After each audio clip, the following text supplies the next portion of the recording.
It's a JR morning with Guy Gordon, Lloyd Jackson, and Jamie Edmonds on 760 WJR, where Michigan comes to talk.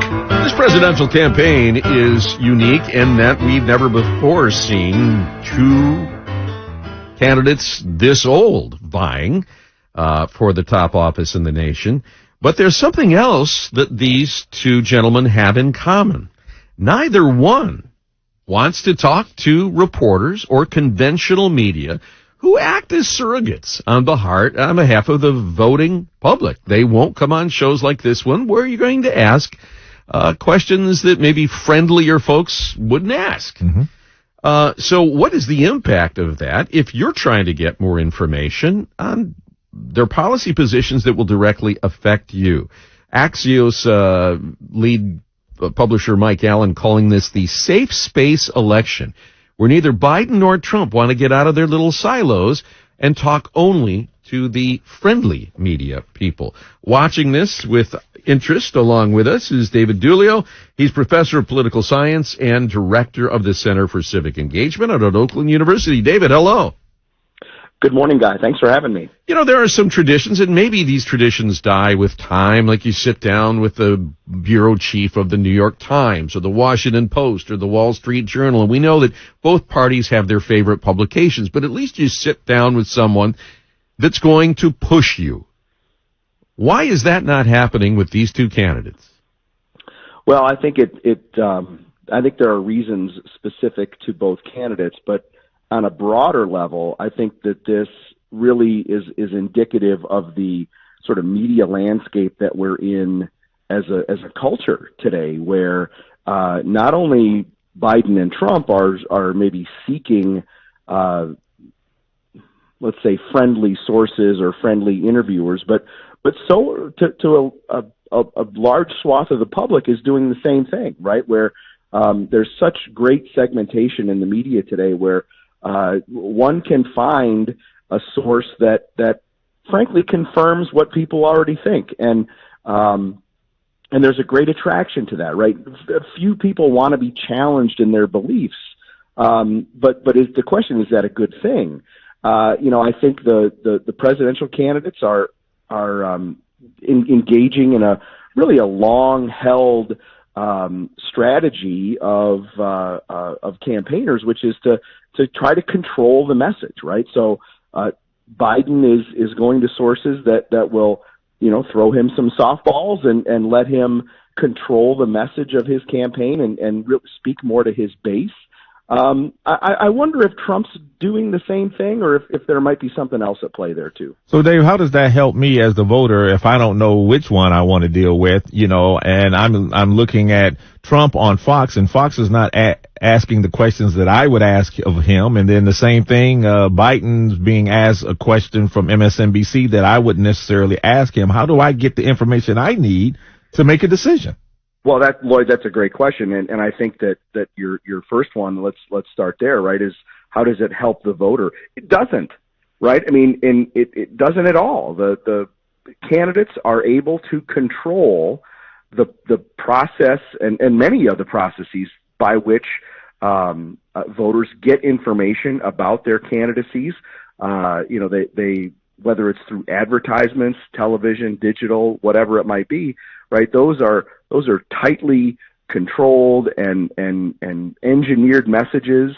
And given the fact that they're not going to media sources that are going to challenge them in any way with hard questions, it's much the same outcome, right? They get to say what they want, not what the voters need to hear. Mm-hmm.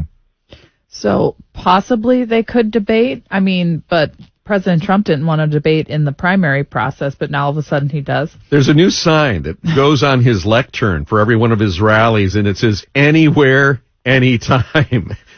Replacing the sign for Nikki Haley, no way, no how. Right. So, Jamie, great question. And I think, look, I mean, we can talk about we can debate maybe the importance of candidate debates. I tend to think that they are still valuable, but, how much new information comes out. But at the same time, again, candidates will make the best decision that is in their interest, right? And yes, during the primaries, Donald Trump did not want to debate anybody because he was coming at this from a position of strength as the front runner, and the front runner never wants to debate the folks that are trying to chase him.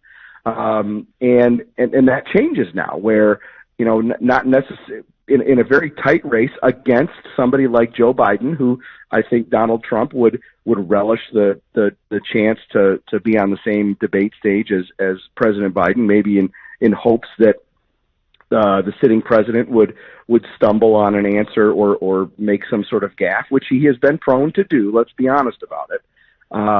So that's why he wants to do it now, but not 2 months ago. Well, in more normal times, and granted, we have two incumbents basically running here, which is something that we haven't seen since Grover Cleveland. But you have the appearance here then of nobody's making policy statements and then taking questions from reporters or voters. They're not making policy statements at all. They're just out there bashing the other guy, saying, vote for me because I'm not him.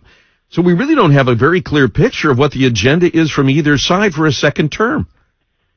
I think that's right, Guy. I think this might be one of the least policy-focused campaigns that we've ever seen, right? I mean, it's to some extent, it's going to be all about Trump saying that Biden is too old, and that he won't be able to serve out another 4 years, or that he's, whatever you think about his the chances that his mental capacity is diminished, and then Biden is going to be saying about Trump that he's a criminal and a crook, and back to Lloyd's question, right? That what does that do for the voters? Not much, right? I mean, people already know a great deal about Joe Biden and Donald Trump. They know what they think of these guys, right? From a sort of approval point of view, right? But voters are always looking for a positive message in a campaign for why they should vote for one person over another. And really what drives that is, okay, who's going to make my life, my experience as an American better? Well, they have some contrasting interview styles, both of them, Biden and Trump. And, do you think it would be different if Trump wasn't facing all of these indictments? Would he be more up to speaking to different reporters as opposed to going to ones that are friendly, that will kind of, keep a friendly halo over him during these criminal trials? I absolutely do, Lloyd. I think for me, Donald Trump remains the king of earned media. He is so good at getting his message out through statements that are covered by the media. And if he didn't have this difficulty with the legal system at this point, I think you would definitely see a different tact, because he loves the idea of going up against reporters. He did it throughout his presidency and challenging them in an adversarial, even confrontational way many times. In fact, that's what his supporters, one of the things they love most about him is his ability and his likelihood of taking on the media. Yeah, well, he was great copy that way, wasn't he? Yeah. Absolutely. I mean, it still made, because heat still sells better than light in those cases. But in the meantime, swing voters, independent voters, those sitting on the fence, as to Lloyd's point, where do you go to have your questions answered when they aren't talking to the mainstream media, who are, whether you like them or not, your surrogates in many cases? Dave, we will continue to discuss the safe space election. I think I like that term. Yeah. Thanks for having me. Have a great day. You too. Out at Oakland University, he's the political science and director of the Center for Civic